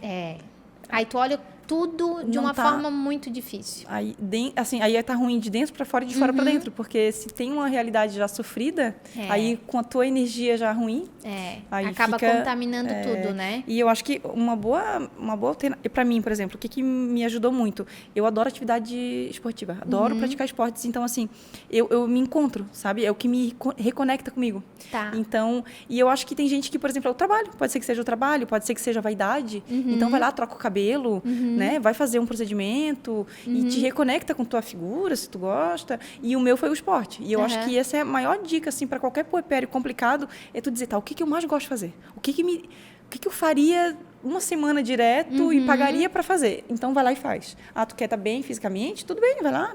Pode ser, né? Mudar um cabelo, alguma coisa. E o meu foi o esporte, me ajudou muito, assim. E tu conseguiu manter o esporte antes? Durante a gestação, como tu fez a do Roger? Não. Mas aí tu voltou no puerpério. Não, eu conseguia. Eu não tanto. Do Roger eu fazia uma atividade mais de musculação, bem forte, assim. Fazia hidro. Com a Martina eu fazia caminhada. Tá. Eu consegui caminhar e correr. Caminhar e correr. E aí foi bom, deu pra fazer. E o depois também. O dela ali, logo com 3 meses, eu já fiquei bem... E foi o que te reconectou? Ai, foi o que me ajudou. Assim, se eu não pratico atividade esportiva, eu já fico, o meu humor já é outro, assim. Eu preciso me exercitar pra endorfina se liberar. Assim, né, tá tudo bem deixar o filho com o pai, a mãe, a sogra, ou enfim, quem for, e ir lá fazer 1 horinha. Não é assim, meu Deus, eu vou abandonar ele pra fazer uma coisa pra mim. Você não vai abandonar, você vai deixar ele sob cuidados e você vai fazer uma coisa por você. Porque a gente não pode se esquecer, né? Isso passa pelo julgamento, eu acho. Talvez pelo julgamento social, porque eu tive uma situação com meu pai, e meu pai super incentivador de tudo, dos esportes, inclusive, mas eu lembro do Roger já com 1 aninho e alguma coisa, mas ele, para dormir, ele dormia comigo. Ele gostava de dormir comigo. E aí, um dia, eu estava no meu futebol, já tinha voltado pro futebol, e aí teve um aniversário no futebol, que eu fiquei um pouco mais. Quando eu chego em casa, que ele tá chorando, porque ele não tá conseguindo dormir com o André, e meu pai tá lá, meu pai diz, poxa, esse futebol tem que esperar. Então, assim, ali dá quase uma vontade de concordar com ele, mas... Ele não estava sofrendo por causa de mim, ele estava sofrendo por causa de uma realidade, estava difícil ali, mas a gente adequou. E não era algo que ia botar a vida dele em risco. O pai não era todo dia, eu era bem rápida, eu voltava sempre cedo, mas aquele dia, pontualmente ali... Então, chamou atenção nesse... Mas eu tô dizendo isso por conta da gente não se deixar levar pelos comentários, né? Porque quando a gente cuida, quando a mãe cuida de si, ela não está fazendo só por ela está fazendo pela mãe dos filhos dela. Então, assim, qual é o primeiro cuidador de uma criança? É a mãe. Primeiro, número 1. Número 0, vamos dizer. Número 1 pode ser o pai, uma avó. Mas o número 0 é a mãe. Então, quando a gente se cuida, não é só o meu bem-estar. Não, é a mãe dela que está bem. Eu estou fazendo pelo meu filho. Né? Como a figura da nossa mãe é importante. Se não é, como ela faz falta, né? Então, imagina a nossa mãe estando bem. É o que a gente quer. Quando eu ouvi essa frase sobre a felicidade da minha mãe, e quando eu lembro disso, como eu gosto de ver minha mãe feliz, então, pronto, eu estou fazendo também pelos meus filhos. Sim, para que eles sintam essa energia boa e eles sintam que está tudo bem, porque a gente tem que transmitir isso para eles também, né? Exatamente. Porque se a gente transmitir um cenário de cansaço, ansiedade, tristeza e tudo mais, eles vão captar aquilo como algo que é normal, no sentido de tá tudo bem ser assim, e vão crescer e ser assim. E se isso que tu faz te dá o bem-estar para estar com ele, ele vai ver a tua felicidade, e quando ele não vê a tua felicidade, ele sempre vai se culpar. A criança, ela tende a se culpar. Então, meus pais estão brigando, por causa de mim. Sim. Minha mãe tá triste, sou eu. Minha mãe tá sofrendo. E aí, muitas vezes, se tu abre a mão de fazer coisas que vão te frustrar, e aí tu vai estar em casa frustrado, tu vai passar esse sentimento para a criança. E inconscientemente a gente fala isso para a criança, no sentido de a criança tá ali rodeando e a gente... Meu Deus, não fiz nada hoje o dia inteiro, não sei o quê, não consegui nem tomar um banho. A criança, eu, né? Infelizmente, é lógico que a gente fala aqui, e é muito difícil, cada realidade tem a sua. Sim. Mas assim, caminhar na própria rua. Pega e bota no carrinho, se não tem com quem deixar, caminha, né? Um final de tarde, tenta respirar, tenta sair daquela situação, porque às vezes a gente está tão preso no que é ruim, que quando a gente caminha, respira fundo e não pensa em nada, talvez bota um fone de ouvido e só relaxa, o teu pensamento ele vai se alinhar. Então, quando tu voltar para casa, tu vai voltar mais leve, respirar e vamos organizar a rotina, agora a gente vai ver o que vai... E é incrível como a gente tem o poder da nossa casa, assim, de manter a energia da nossa casa. Né? Eu sempre acho... o pai do meu tá aqui, né, ouvindo tudo, mas eu acho muito que a mãe tem esse poder muito grande de deixar a casa alinhada, né? Tem sim. Eu cresci só com a minha mãe em casa, então ela foi a figura de pai e mãe, mas eu vi assim o quanto ela era o poder da casa, o centro, e em vários locais que eu frequentava, que eu via, meu Deus, como a mãe, mãe. Administra tudo, ela bota as coisas no lugar, ela deixa a casa de uma forma que pode fluir melhor. Eu já vi a analogia sobre a comissária de voo, a aeromoça. Então, assim, o avião tá caindo, mas tu dá aquela olhada para a aeromoça. Então, a aeromoça continua lá. Todo mundo, não, o avião não tá caindo. Então, eu acho que é isso, a gente tem esse poder, né? Sim. Se tem um avião ali, a nossa família é o nosso avião. Sim. Então, a gente tem que manter as coisas... segurança, né? Passar a segurança. Então, não só de sorrir e parecer que tá tudo bem, mas de dar segurança, mesmo que não esteja tudo bem. Não tá tudo bem, mas é isso, né? A gente vai passar por isso, segurança, né? E depois a Martina, ela foi crescendo, ela foi uma criança tranquila? Teve tranquila. Algum intercurso, alguma coisa assim de saúde? Não. Até nesse aspecto... Agora eu vou intervir aqui. Quer mais tranquilo que isso? Ela acordou ali... É que a Martina tá aqui, gente. Ela trouxe a Martina. Ela olhou em volta, olhou pra mim, se cobriu de novo e voltou a dormir. Meu Deus, essa eu não esperava, então. Quer mais tranquilidade que isso? Não, tranquilos, é verdade. Acho que não precisa. É verdade, a Martina é tranquilinha. É a Martina muito saudável, impressionante, assim, a diferença até. O Roger, ele sempre teve uma questão respiratória muito complicada. Ele, com 9 meses, foi a primeira gripe, mas, assim, a gripe com ele nunca era só uma gripe. Entendi. A Martina, a gripe dela, resfriado, que seja, mas o vírus ali chega 2 dias. 3 dias ela já está bem. O que a Martina teve, diferente do Roger, é que eu passei por um susto porque ela tem convulsão febril. Ela tem, porque dizem que é uma questão que tem ou não tem. Tá. E aí agora, segundo a pediatra, pode ocorrer até os 5 anos, que é quando o sistema neurológico ainda está amadurecendo, as regiões que precisam amadurecer, mas ela só teve 2 crises. Mas o que de convulsão. é? Com o Roger, eu sempre tratei a febre com banho morno. Tá. Um banhinho, ficava pensando, ele tá com dor de ouvido? Não tem ouvido, não tem garganta, não tem nada. É algum vírus, ou é vacina, qualquer coisa que vai dar febre, ok. E aí dava um banhinho, às vezes dava um remedinho para ele dormir melhor. Mas eu não tinha essa preocupação com a febre. A febre não era uma preocupação. Tá. Também porque eu via muitos médicos falando que não precisava ficar apavorado. E a Martina eu descobri da pior forma, porque ela estava nessa de febre, ela já estava passando a manhã inteira com febre, mas ela continuava brincando e comendo. E sempre foi o meu regulador. Não, tá brincando e comendo, é uma febre viral, vai passar. E aí, quando ela me pede um colo, ela convulsiona no meu colo. Pediu um colinho para mim, aí eu acho que ela está engasgando. Porque dela fica molinha e fica com a coloração diferente. Aí eu quero bater nas costas dela, eu não sabia se ela estava comendo, o que era. Aí uma prima que estava até comigo, ela falou, não, ela está convulsionando. E foi um susto. Porque eu confiava demais assim que a febre era uma besteira, né? E a convulsão em si, ela não é tão perigosa. O perigoso é em que momento que dá a convulsão. Então, assim, se a criança está tomando se ela estivesse na piscina, por exemplo, ela poderia dar uma convulsão na piscina, aí seria grave, poderia se afogar, coisa assim. Mas a convulsão é deixar a criança sempre... Não precisa segurar a língua, basta deixar a criança com o pescoço livre. Tá. Porque a respiração não para, a respiração só baixa mesmo. Palavras abre aspas, né, da pediatra, é um reset. É um reset do sistema neurológico. A temperatura aumenta, o sistema neurológico não entende o que está acontecendo, por isso que é uma imaturidade do sistema neurológico. Isso foi tudo que a pediatra falou. E aí, com essa imaturidade, ele, na dúvida, ele reseta. Então, ele, dá um apagão no corpo e todos os órgãos, eles ficam só com a funcionalidade mínima, assim. Então, Meu não para de Deus, funcionar o cérebro, tá. não para o coração, mas fica tudo muito baixo, assim. E aí, claro, pode dar vômito depois, porque daí ficou tudo muito... Mas foi um susto. Porque Meu Deus, eu imagino. A primeira vez foi muito susto. Eu até hoje, eu não lembro... O mais doido é que ela estava no meu colo, ela pediu um colinho para mim. E aí, quando eu acho que ela está se afogando, eu chamo o André porque não está funcionando minha batida, eu dou aquela segurada e bato nas costas dela.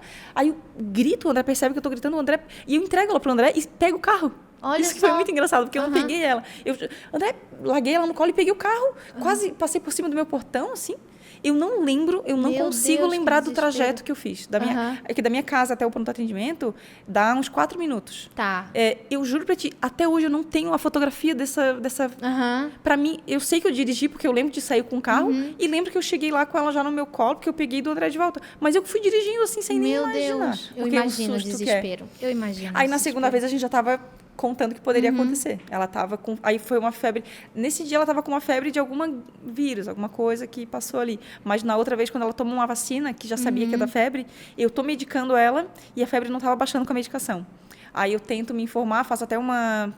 Com telemedicina, eu pergunto se eu posso aumentar um pouco a dose, porque não está baixando. Não, leva para o banho. Medica de novo e leva para o banho. Levei para o banho, mediquei, até que ela continuou ficando muito abatida. Eu digo, não, a febre não está baixando. E aí ela convulsiona de novo. Mas aí foi a segunda e última vez, já faz uns 2 anos. Mas aí tu ficou tranquila, entre aspas, porque tu já sabia o que fazer? Então, já sei o que fazer. Eu conversei com pelo menos 5 pediatras diferentes, porque teve o pediatra que atendeu no plantão, teve o segundo pediatra que veio no mesmo plantão, aí eu marquei uma consulta, marquei um neuro e eu depois a pediatra dela mesmo. E os 5, não, é convulsão febril, isso acontece, pode acontecer. Aí, inclusive, a 4ª médica que eu consulto, ela trabalhou num plantão infantil durante muitos anos, ela falou que acontece 3 a 4 por noite. Olha só. Era em São Paulo, mas ela é bem populoso, mas 3 a 4 por noite ela disse que pegava, assim. Então é mais comum do que a gente imagina. Eu confesso que eu nunca ouvi falar. Bem louco, né? Eu tive... Isso pode ser genético, né? E eu tive. Mas tu só descobriu depois ou... Só descobri depois. Aí foi difícil, porque daí a minha mãe gastou uma nota, até pegando dinheiro emprestado para fazer exame. Achavam que era epilepsia. Não cheguei a medicar, mas fiz aquela ressonância e não aparecia nada. E aí não podia me dar febre e eu convulsionava. Eu já tive mais. Minha mãe fala que foram umas 5. E a Martina teve 2. Tiveram 2. Meu Deus, que susto. É um susto. Mas assim, não gera nenhuma sequela, nada não gera nesse sequela. sentido. O grande perigo é ela parar de respirar. Tá. Como a respiração fica muito baixinha, se ela fica com o pescoço muito caído, aí pode ter dificuldade para respirar. E aí ela pode ter alguma parada cardiorrespiratória, coisa assim. Mas se deixar deitada, com o pescoço bem livre, esperar voltar, pode dar vômito, é bem comum dar vômito, as 2 vezes ela teve vômito depois, mas aí volta. Entendi. E volta, bem, assim, normal. meia hora, normal, pede comida, come, e brinca, e... Que susto. É um susto. Mas fora isso, então, os dois... como o Vini falou, bem tranquila. Bem tranquila, bem tranquila. Ela segue a linha do irmão aí. O irmão ajuda também, eu acho. A figura dele, assim, ele dá uma norteada, né, na relação dos dois e até no comportamento dela. Teve alguma coisa com ela que tu mudou na forma de ensinar e educar que com o Roger tu fazia? Ou os dois tu leva na mesma linha? Não, eu mudei. Isso foi uma segunda etapa, né? A gente se prepara muito ali com a questão da maternidade e hoje a gente tem muito conhecimento parental aí, né? Educação parental, esse tipo de coisa. E eu mudei muito, já no decorrer da criação do Roger, mas também eu percebi, até por ter 2 filhos, como a personalidade é uma realidade. Eu venho de uma criação muito tradicional e lembro da frase que minha mãe dizia, que era o seguinte... criança não tem querer. Criança não tem querer, criança não decide. E é muito doloroso hoje. Hoje eu digo, meu Deus, como que as pessoas não viam a criança como um ser humano, né? Sim. E hoje a educação, se fala educação positiva, eu até não gosto tanto porque tem gente que confunde com permissividade. Sim. Né? E é diferente de ser positivo de ser permissivo. Não é permissivo, mas ele é mais humana, né? Tu enxerga o ser humano. Então, o que a gente aprende hoje de lição? Que se tens uma equipe de trabalho, se tens um vizinho, uma irmã, tu tem que tratar bem o ser humano para ter o melhor daquele ser humano. E com os filhos é a mesma coisa. Então, isso eu apliquei mais nela, principalmente por ela ter uma personalidade até mais forte, digamos assim. Tá. Ela tem mais vontades, ela facilmente questiona mais. Ela é muito boa escolhendo. Ela é impressionante como ela sabe, desde sempre ela escolhe o que ela quer comer. Eu quero panqueca, eu quero pão. Não, eu quero banana. E ela fala, eu não consigo nem, fico até constrangida de querer convencê-la ao contrário, sabe? Porque ela é determinada, ela sabe o que ela quer. Muito. E o Roger já é o menino da dúvida. O Roger diz, mãe, o que eu desenho, será? Sabe? Até para desenhar, ele diz, eu não sei. Eu lembro que com o Roger, ele tinha 2 anos, e aí eu estava lendo sobre a birra, que era o ápice ali, os 2 anos, né? Da birra. A criança nessa idade, ela vai querer ficar escolhendo o sapatinho que vai usar. E eu olhava pro Roger, filho, escolhe o teu tênis, vai, qual tênis que tu quer? E ele não tava nem aí pra escolher. A Martina Meu Deus, eu tenho uma história que ela tem 7 meses, ela tá no meu colo. Tá. E ela aponta pra fruteira, e aí, tô na casa da minha mãe, tem assim, ó, maçã, laranja, banana, e ela tinha uma pera verde, era uma única pera, e ela cismou que ela queria aquela pera. Então, assim, com 7 meses, eu te juro, minha mãe é a única testemunha. Então, ela é nessa linha. A Martina, assim, com roupa, não Sempre quero. foi determinada. E quando ela fala uma coisa, ela já nem olha, elas não. Sabe assim, ela já, eu tô falando que eu não quero aquilo, ou que eu quero aquilo. Então, e assim, o Roger foi diferente. Então, com ele, era algo que tu colocava... Tu não dava muita opção. Na verdade, assim, o que me ajudou? Eu era muito dessa ideia de que a criança não tem que querer, eu preciso estar sempre ali controlando e manipulando. Tá, de alguma entendi. forma, eu antes de ser mãe, eu achava que tinha que ser assim. E hoje, com o contraste da personalidade dos dois, eu consigo perceber que dá para tirar o melhor de cada um. Tá. Sabe? Então, assim, se ele tem essa indecisão, eu fico estimulando ele. Eu digo, não, mas essa escolha é só tu que pode fazer. Não, o que tu vai desenhar é melhor que tu escolhas. Não tem, e eu percebi que o medo da escolha dele é o medo de errar. Tá. Às vezes ele não quer escolher porque ele não quer errar. E eu sempre deixo ele à vontade. Agora é hora de errar, pode errar, não tem problema, não tem certo ou errado. Só escolhe. Então, assim, eu já tento trabalhar, olha, tem outras possibilidades. Às vezes não é ser tão teimosa. Mas é muito bacana, porque eu achava até uma forma da mãe, sabe, eu até considerava as mães que eram sem firmeza. Entendi. Eu achava que era uma mãe sem firmeza quando ela dizia, o meu filho tem uma personalidade forte. Eu digo, pelo amor de Deus. Como assim? E eu fico feliz hoje de ver que realmente as crianças têm personalidade. Sim. E que bonito que é quando a gente consegue tirar o melhor. Porque assim, a gente tem que dar os nossos valores, ensinar, dar os limites, mas, poxa, não deixa de enxergar o ser humano que tá ali, que tu tá criando, sabe? De ver o bonito que é quando tu... O Roger, ele pensa muito no outro. Ele é quase uma personalidade meio passiva. Que eu vejo que ele... Não, tudo bem. E eu gosto de encorajá-lo, mas eu também acho bonito. Nossa, que lindo que tu pensou no amigo. Eu lembro de uma cena do Roger muito pequenininho. Ele estava comendo alguma coisa que deram pra ele e a primeira coisa que ele pensou foi em dividir porque tinha que dar pra Martina também. Pra ver se ela queria. Era um churrasco que a gente tava e eu lembro que alguém entregou pra ele, aí ele começou a procurar, assim, e ela não tava próximo pra ele lembrar tão de imediato. A gente nunca falou sobre isso. Nunca falou. A gente e sempre ele deixou... tinha já aquela coisa de mano, de eu vou dividir com ela, né? Eu acho que a Martina é bem isso mesmo. O Roger faz 2 semanas, guria, que eu fiquei assim, ó, louca. Eu tava jogando futebol, ele fica jogando também próximo ali, e de repente ele tá assim, ó, no canto. Mãe, eu olhei. Eu não escanteio ainda, eu digo, deixa eu bater o escanteio, calma aí. E ele fazia assim, né? Digo, machucasse teu dedo? Ele, não. Fazia assim. Eu digo, cara, o que tem? Um pedacinho de paçoca. Eu falei, mas o que aconteceu? Ela tava muito gostosa. Muito lindo, né?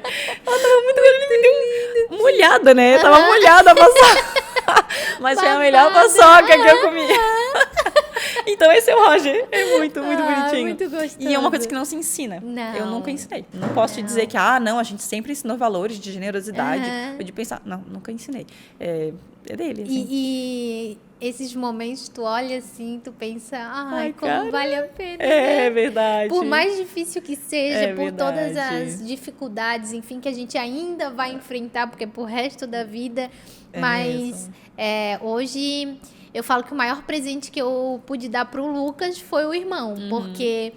Presente pra mim, na verdade. Porque eu olho eles dois, a gente às vezes fica babando. Tipo, eles estão fazendo Lá só eles brincando juntos. A gente para um do lado do outro, se encosta e fica... Ai, que lindo. Porque é aquela coisa simples de um ajudar o outro, de trocar brinquedo, de...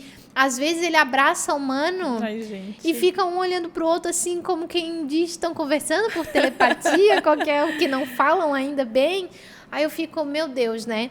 Mas eu queria saber de ti, o que mudou na tua visão em relação à tua mãe e o teu pai? Porque depois que eu tive os meus, eu olho para os meus pais de uma forma completamente diferente, de um ponto de vista totalmente diferente. Contigo mudou também? Mudou. E eu vou te falar uma coisa que mudou muito, isso foi muito claro pra mim. Eu sempre achei que eu era a pessoa que eu era, porque eu era, simplesmente assim. E hoje eu vejo como eu sou fruto de uma boa criação da minha mãe. Em que sentido? Eu me sinto uma pessoa muito segura, eu me sinto uma pessoa muito carinhosa com a minha mãe, e eu percebo que foi todo o carinho que ela me deu. E como ela tá dentro de mim. Entende? E eu achava que, não, meus pais mal me deram lá, me botaram pro mundo. E como eles me passaram valores que... E talvez até me contraponhando no que eu falei agora. Eu realmente nunca ensinei sobre generosidade com o Roger, mas o André me fala muito. Ele diz que eu tenho essa mania. Eu nunca consigo comer o último biscoito, eu nunca consigo comer o último pedaço de pão. Eu sempre... Se tem ali um pedacinho, eu divido em 4 e que todo mundo pega um último pedacinho. Eu não consigo comer o último. Então, talvez eu não ensine de maneira, né... explícita, mas ele percebe pelos sinais, assim. E eu vejo isso com a minha mãe. Eu percebo isso, eu percebo que eles estão muito dentro de mim, e eu percebo como não só a figura é importante, mas como a gente abre mão mesmo, sabe? E como isso não é pesado. Porque, de alguma forma, minha mãe me passou a impressão de que era muito difícil o que ela estava fazendo. E eu achava que ela estava tendo um... E hoje, para mim, é muito fácil tudo que eu faço. Para mim, né? Assim, eu sinto... muito prazer no que eu estou fazendo. E eu dizia assim, né, voltando até a nossa conversa, que eu pensava muito no trabalho de ser mãe. E eu digo, mas não tem tanto trabalho assim. Sabe? Não é que tem trabalho, mas não é tão difícil. Talvez não estou encaixando a palavra. Não, eu entendi o que tu quis dizer. Vai da forma como a gente lida com a situação.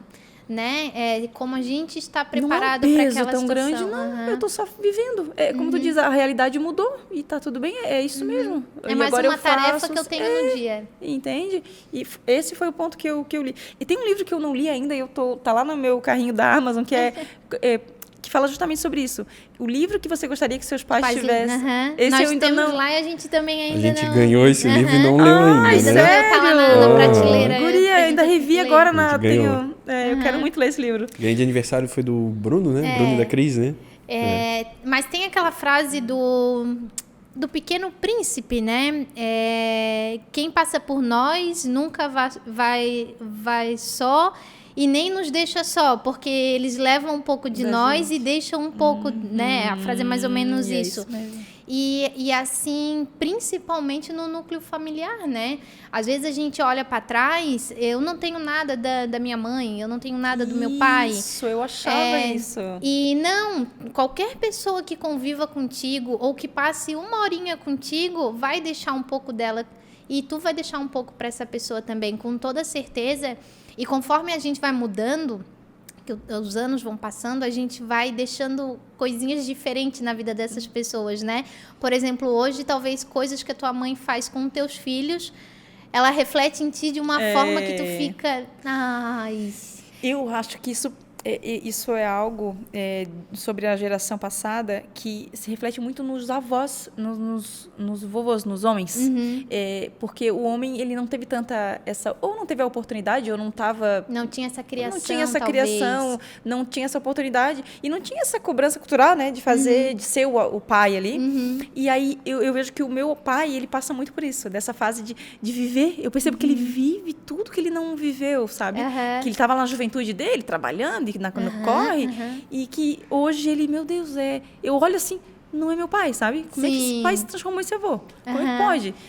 Que ele era, meu Deus, a gente chegava para pedir um chocolate para ele, era um sacrifício. Ele estava lá tomando um monte de cerveja, mas a gente não podia pedir um chocolate, e o abraço, né? E hoje... Eu não sei como ele era, mas normalmente os pais tinham essa coisa de não ser tão afetuoso. Verdade. E daí quando vem um neto, Deus, abraça e beija, e tem o que neto... dar beijo na Martina, Tem uma frase engraçada que eles falam que os avós são os cavalos que os filhos amansaram para o neto montar. E é realmente isso, né? Porque até o afeto muda completamente.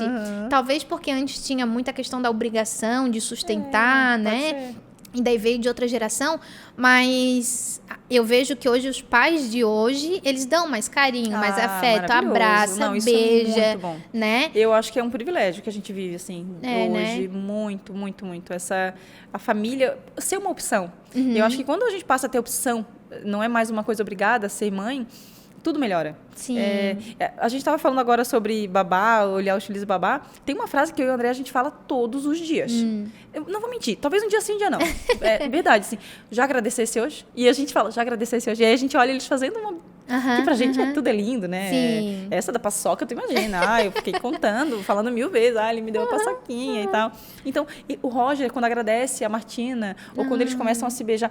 O outro dia, eles estavam na casa da minha mãe, e aí a Martina dormiu lá. Mas o André ficou com o Roger até umas 11 horas da noite. O André foi embora bem tarde, que eu só precisava que a mãe ficasse de manhã com ela. Eles vieram pra casa ao meio-dia, quando eu acabei meu trabalho, fui buscar a Martina. Meu Deus! Eles amor, uma paixão, uma saudade. Aí eles já se deitaram, ela aceitava no colo dele. E começou, Roger, a vovó fez isso, a vovó fez aquilo. Então, isso aí, meu Deus. Aí André, já agradecesse hoje, sabe? A gente agradece demais, assim. E a pessoa que é grata, eu acho que é uma... O universo, ele retribui, né? Eu falo muito que eu sou sortuda, e o Roger também, ele fica dizendo, mãe, eu também sou sortudo, né? E aí, quanto mais ele fala que é sortudo, eu percebo que ele acredita que ele é sortudo e ele tem sorte. E é curiosíssimo. Porque atrai. Eu já ganhei 3 prêmios com 19, que é o aniversário dele, e eu digo isso pra ele, meu Deus, mãe, eu sou sortudo mesmo, né? Adivinha o que aconteceu comigo na escola? É muito bom, né? E pra ver como a gente influencia muito, né? Muito, e deixa um pouco da gente neles, né? Muito. Principalmente nessa fase que eles são espelhos. Nossa. Eles repetem tudo que a gente faz, a gente fala, e a gente precisa ter até cuidado, né? Porque nós estamos criando um ser humano e todos os nossos defeitos a gente tem que tentar dizer assim, olha, isso não repete não, entendeu? Tadinho, tanto cuidado a gente tem que ter, que ele tá numa fase que ele conta muita história. O Roger adora contar, falar o que ele fez, e fala. E às vezes tu fica, meu Deus do céu, não agradeceu hoje, né? Aí tem dia que não dá vontade de agradecer, né? Então tá dizendo, meu Deus. Aí tu tenta pegar um recorte aqui pra entender o que ele tá falando, mas ele mistura realidade com nomes de personagens. Entendi. E aí, tu sabia? Aí era uma peça rara, e eu não sei o quê. Meu Deus, tá. E ele tava nessa. Eu falei, tá, filho, calma um pouquinho. Aí eu falei isso pra ele, me doeu demais, mas eu falei, tá, filho, sabia que tem uma coisa? Porque eu tava querendo conversar com a Martina, eu digo, tá, espera um pouco, olha só. 2 ouvidos, a gente tem uma boca. Tem que falar um pouco menos, dizer, ouvir mais a mãe. Aí eu dei aquela meio bronquinha nele, daqui a pouco ele voltou. Será que tem remédio pra quem fala muito? Ele já tava achando que entendeu de falar. Não, acho que não fala muito. Entende? Então, olha como a gente tem que ter cuidado. Eu falei uma vez pra ele que eram 2 orelhinhas, uma boquinha só pra ele falar um pouquinho menos agora e tal. Mas tu sabe que uma coisa que me doeu muito, o Lucas, depois que o Gabriel nasceu, aí coincidiu com a birra próximos dos 2 anos ali. Ele tava botando a casa abaixo e machucando o Gabriel. Ele tinha realmente, assim, um ciúme, foi bem difícil. E daí teve um momento que a gente disse assim, deu, agora tu vai ficar de castigo. E a gente botou ele sentadinho num canto e a gente disse assim, tu tá sentadinho aqui porque você jogou o brinquedo, você machucou o humano, não pode fazer isso, você tem que pensar sobre o que você fez. E a gente virou as costas. Só que daí, logo em seguida, a gente voltou, agora nem ficou, sei lá, 1 minuto, mas dá um abraço no mano, dá um beijo, pede desculpa, diz que você não vai jogar mais o brinquedo no mano. Numa outra oportunidade, assim, coisa de 1, 2 semanas depois, ele fez de novo e a gente, Lucas, não pode.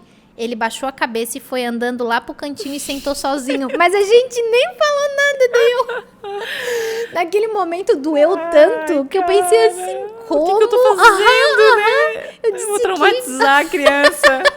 Mas ele foi tão com cara de coitadinho, daqueles cachorros assim que tu, sabe? Eu disse, filho, não é castigo, vem cá, a mamãe tá conversando, volta.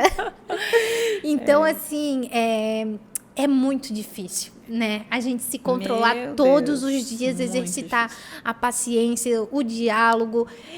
É difícil demais. Aí é onde entra de novo o lance de psicólogo, porque se pra ti tu não consegue lidar com tudo isso, porque às vezes perde a mão mesmo, procura, vai ler, vai pesquisar, né? Se a gente dominasse essa parte, a gente não teria problema. Sim. Tu nunca ia brigar com o teu marido, nunca ia brigar com tua irmã, tu nunca ia ter problema com tua mãe. E não dá, né? A gente não consegue, às vezes, segurar os seres instintos, humanos, Então, a gente tem por isso emoções. que assim, é o equilíbrio. É o equilíbrio. Outro dia eu conversei isso com o André. O André me falou, também não. Eu acho que foi. Eu explodi um pouquinho demais ali, dei uma bronca. Ele falou, não adianta tu agora ir lá, vai puxar esse assunto de novo. Simplesmente, tu não és isso. Essa não é a tua média. Ele tem outra visão sobre ti. Passou um pouco, tu já falou na hora que tu exagerou, mas não toca no assunto de novo. Porque eu ia prometer pra ele que eu não ia fazer de novo. Aí eu ia esmiuçar o assunto também. Então, releva, assim, vai. E às vezes vai chegar numa outra oportunidade que tu vai fazer de novo sem querer, e daí ele vai dizer, outra palavra. Exato. Então, deixa fluir. É a média. O que vai valer é sempre a média. É sempre o saldo, né, ali. Então... E quem era a Janice antes e a Janice depois? Qual foi a principal mudança? Porque a gente fala assim, muda tudo. E realmente, muda tudo. A vida vira uma chave. Na hora que tu dá aquele beijinho na bochecha ali, a chave muda e tudo tu vê diferente. Mas qual foi a principal mudança, assim, que tu viu? Foi uma paciência a mais que tu exercitou? Não, eu vou te falar o que mudou, e é bem grave, assim. Eu era convictamente, eu tinha convicção sobre o egoísmo. Eu achava que se todo mundo fosse egoísta, pronto, estava resolvido, sabe? Cuida da tua vida, faz o teu melhor, não egoísta do ponto de fazer mal a outra. Mas entendi. Cuida de ti, pronto. Esse negócio de, sabe? E aí eu percebo que não é o segredo. O segredo é doar, assim, sabe? Eu aprendi a admirar a doação. Doação, todo tipo de doação, entrega, entende? O meu tempo... Sabe, o ceder para mim se tornou mais fácil. Eu era quase uma mimadinha. Como eu disse, eu sou uma filha mais nova. Minha mãe já me teve um pouco mais velha. Eu acho que eu tive essa parte aí de ser um pouquinho mimada mesmo. E, como eu quero, do jeito que eu quero. E eu... Foi muito sério, assim, o quanto que isso desabrochou em mim. Essa de dizer, como é bom servir. Entendi. Eu não gostava de servir. Eu nunca vi prazer. Quando eu vi uma pessoa que era muito... Sabe, serviçal com outra, eu dizia, coitada, que é isso? Olha que mãe. Quer ficar agradando o tempo todo, quer ficar servindo o tempo todo. Não seja assim, tem que ser mais tu. E hoje eu vejo beleza, prazer, como eu disse, é um prazer, não é um peso, de deixar o último pedacinho para eles, entende? Isso me dá alegria, a alegria do outro, assim, me alegra. Isso é muito bonito. E é realmente, assim, o que eu diria da beleza, assim, da maternidade que me trouxe, sabe? De gostar de fazer sem receber algo em troca, né? Totalmente. Porque totalmente.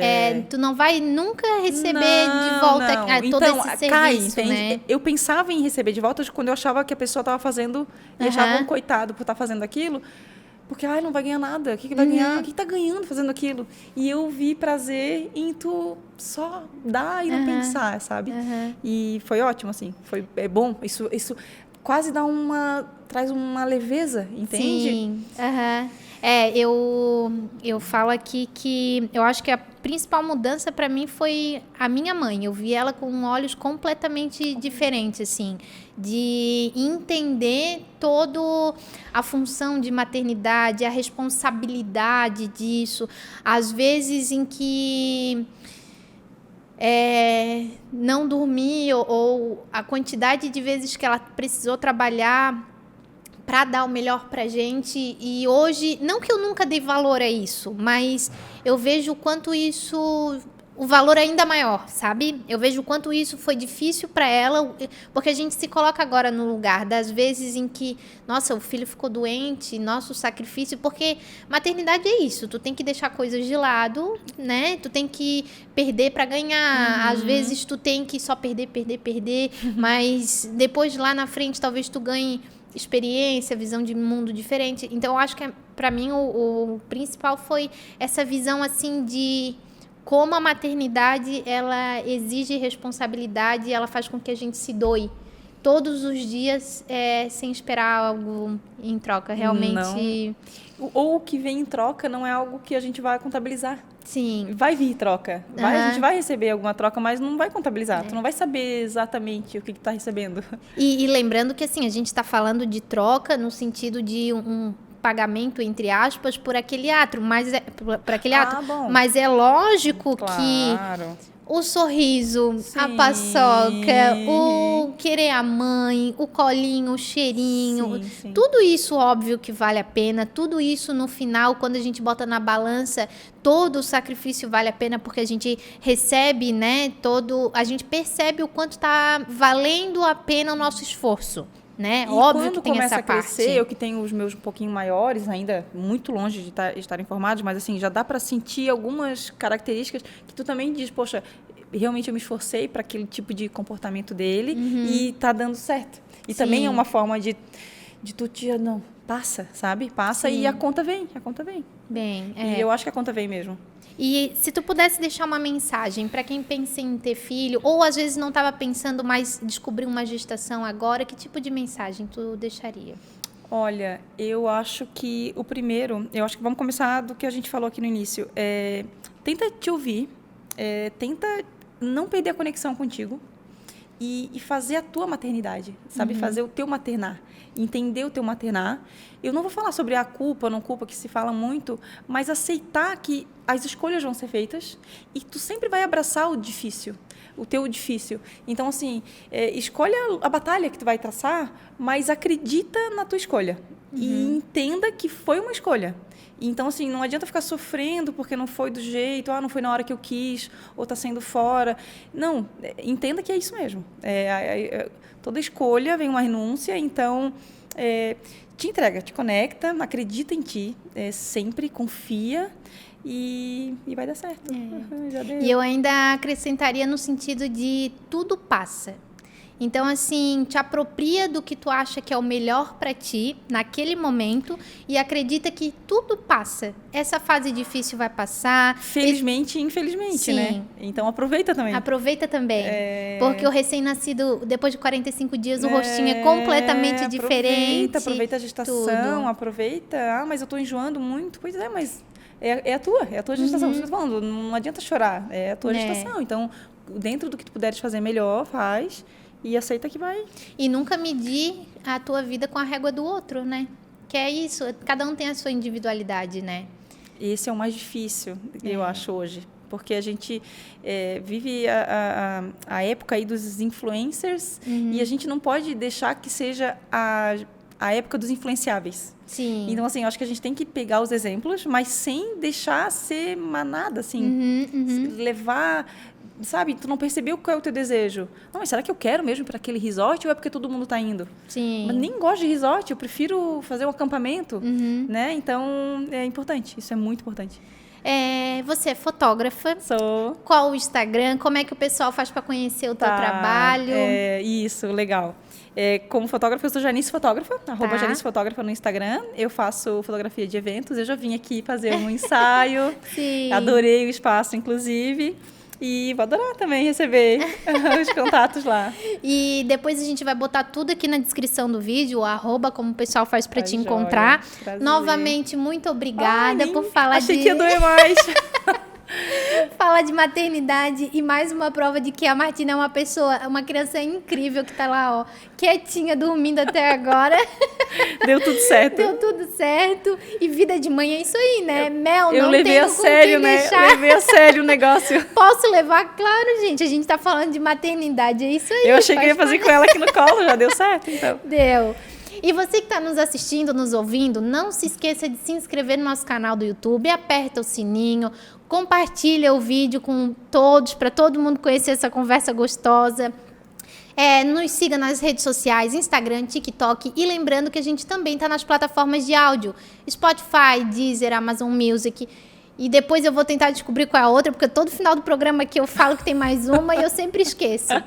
Era isso, muito obrigada e até breve.